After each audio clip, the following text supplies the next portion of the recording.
Kriegel, what's your thoughts on this fight coming up? Give us not necessarily a prediction. How do you think this fight's going to go? I don't know how it's going to go yet. I know the key moments are going to be early, and whether Tyson Fury can do what he just told us he had to do, which was put Deontay Wilder on his back foot. At some point, he's going to have to hurt him. He's going to have to impose his will, not necessarily knock him out. I understand why he wants Wilder to think, I'm going to knock you out, but he's going to have to hurt him. The problem for him is the second you make up your mind to cross the line, that's when you're vulnerable to Wilder.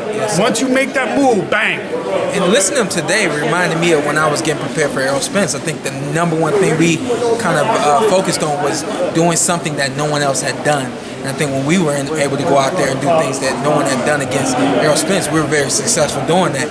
No one's been able to back up Deontay Wilder. No one's tried. No one's tried to back up Deontay Wilder. So I think he's onto something when he's talking about backing up Deontay Wilder. Funny thing to me is that, as you were saying before, 6'9", 6'7", but the guy who has the advantage on the inside would probably be Fury because he's the more classically schooled guy. Also, you're out of range of the most dangerous weapon there is. I mean, you do not want to be, he can hit you from here, Wilder can with that right hand. That's when you go.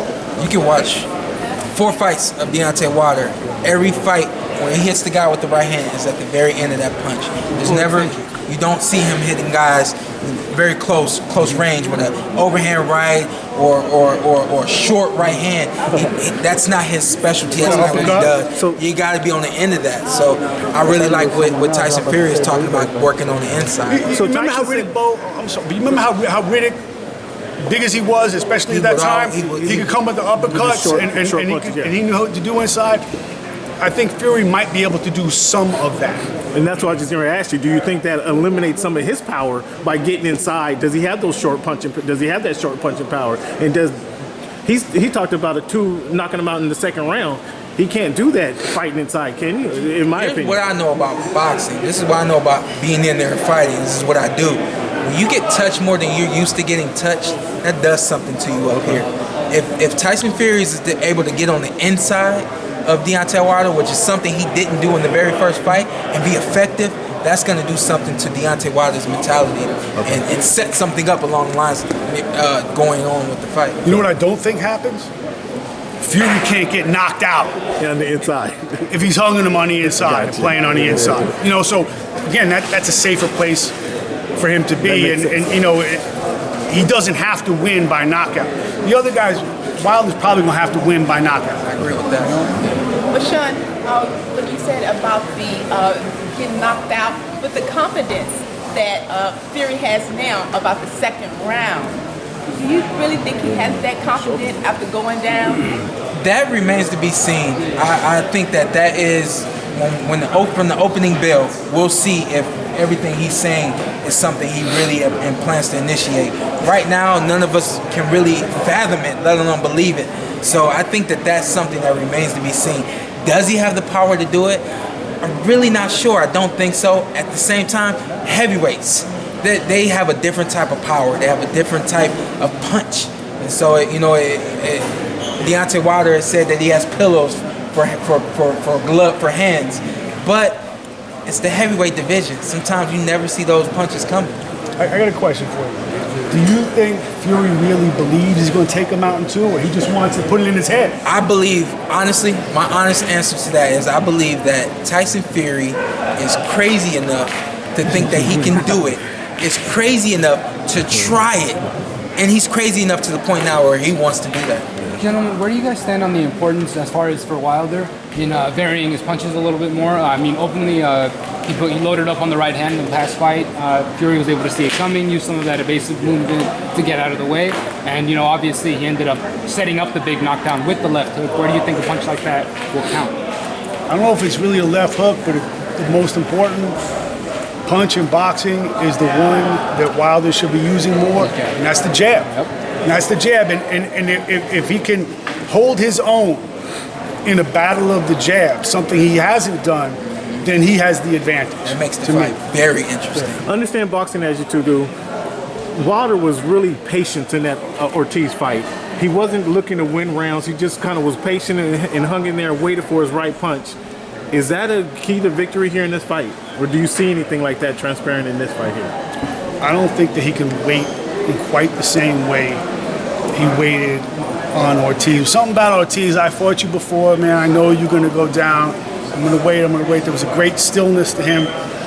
But again, if you let Tyson Fury in his prime outbox you, I think that that's something different than Ortiz at his age outboxing you. And again, the question to me is, can Fury hurt him? Can Fury make him, can Fury earn his respect early on with pain? I think that to this point in his career, Deontay Wilder has been very spoiled. He's been able to get away without using unbelievable jab. He's been able to get away without body punching and being able to have a variety of offense. And he's been able to just get away with a big, heavy right hand. I think this is the fight where he has to, if he hasn't already, he's got to pick that game up. That offensive game has to pick up very, very quickly before he gets into the ring with Tyson Fury. One exception to that, and always stays with me, I was there the night he won the title against Berman Stavern, and that was the night he didn't have his fastball. It was the first night he didn't knock the guy out. And you always wonder what happens to a pure puncher the first night he can't take the guy out. Does he start to choke up and start to question himself? And I'll tell you what, no one ever mentions it, but Wilder stayed within himself and pitched a shutout the whole way through. So he really showed me something. I don't think he's going to outbox Tyson Fury, but don't underestimate his adaptability. The other thing is, remember, this guy started boxing at 19, and in 3 years, he had an Olympic bronze medal. He made up so much ground, probably more ground than anyone in the history of the sport. And all these guys for generations have talked about, can you make a great athlete, a heavyweight champion? And, Too Tall Jones tried it. Wilt Chamberlain talked about it. Dominic Brazil. Okay, and the answer was always no, until Deontay Wilder. Gotcha. So to your point, that's something he can pick up. He can add those tools to his arsenal pretty quickly. Yeah. I mean, and I'm not standing up here right now telling you that before February 22nd, he's got to learn how to throw a hook off the jab. He's got to learn how to throw a pull counter. He's got to learn how to go jab body head. It's impossible for him to do that right now. But what I'm saying is he should have looked back and recognized something in himself, especially with this fight coming up with Tyson Fury, that I need to have more offense and figure out a way to use his offense, his jab especially, more effectively in this fight. Shawn, is this little relatable to when you fought Spence? You knew that you were going to have to walk through fire. You were very smart about it in your fight, but does Tyson have to do that? He has to be very smart, but he can also try and walk Deontay down. I hadn't thought about it until I heard him say it today. And when he said that, it kind of was like the light bulb comes up over my head. Like, yeah, like you stay out of the range of somebody's power by being on the inside. Of course, you can do it by staying away from the guy. But with a guy like Deontay Wilder, you want to be on the inside. And then the thought comes into play that, okay, he can move his head, he can wheel and deal here, and then he has the ability to dig. We've seen him dig before. It's a little slap, but he does dig and he does go to the body, which in turn you score points, you touch somebody's body and you break them down. So I think a lot like my fight with Errol Spence, it was about doing something that no one else had ever done before. I think that Tyson Fury is on the right track with trying to do that against Deontay Wilder. So now we know the real cooperation between PBC and Top Rank is Fury studying his fight film. Mark, Fellas, quick question. What if there's another draw at this fight coming up? Don't say that. Well, I'm gonna tell you what. If there is another draw, everyone will get even richer than they are now. Yes, thank you. So this new level of resolve we're seeing in Deontay, do you think that could bode more well for him, or he can get overly patient and be behind too far in rounds? I know people have asked that a lot, but what do you really feel coming closer to the fight? You know what, I asked him immediately after his fight with Luis Ortiz, were you worried? Because my team, during the fight, we count rounds.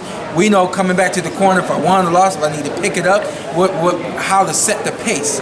And he told me I wasn't worried at all. I knew that the punch was gonna come, and when it came, boom, there it is. I don't accept that. I don't accept that.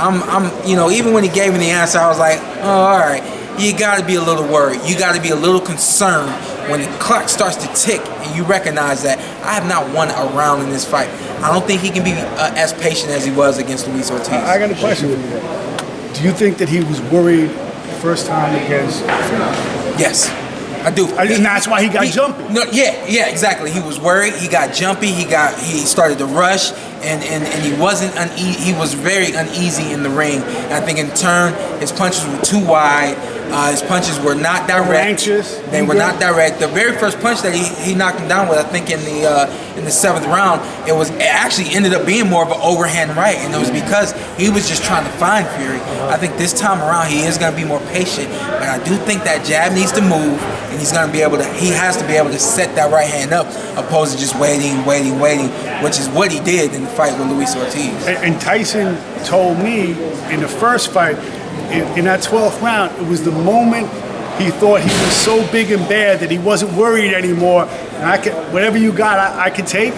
That's when he got caught. And that's the same thing. The moment of arrogance. It's the same thing that happened to Luis Ortiz. I don't know if you guys watched that fight back, but and it happened in the moment. The 10-second clap comes, and he relaxes. He thinks, I have another one. Boom. He didn't even have a chance to say I have another one in the bag. Another one, boom, and he goes down.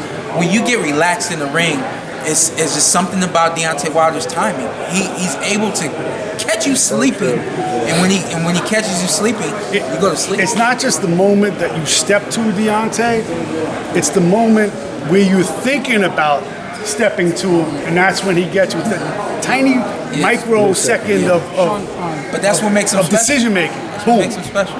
Shawn, going back to your point about seeing similarities to how you fought Spence, do you think a key factor for Fury in this fight, like for you, could be to turn Wilder, keep him away and sit like that? You had a lot of success finding your offense. To be honest with you, you know that now we're really getting into the technical difference. We're really getting into the bread and butter of boxing.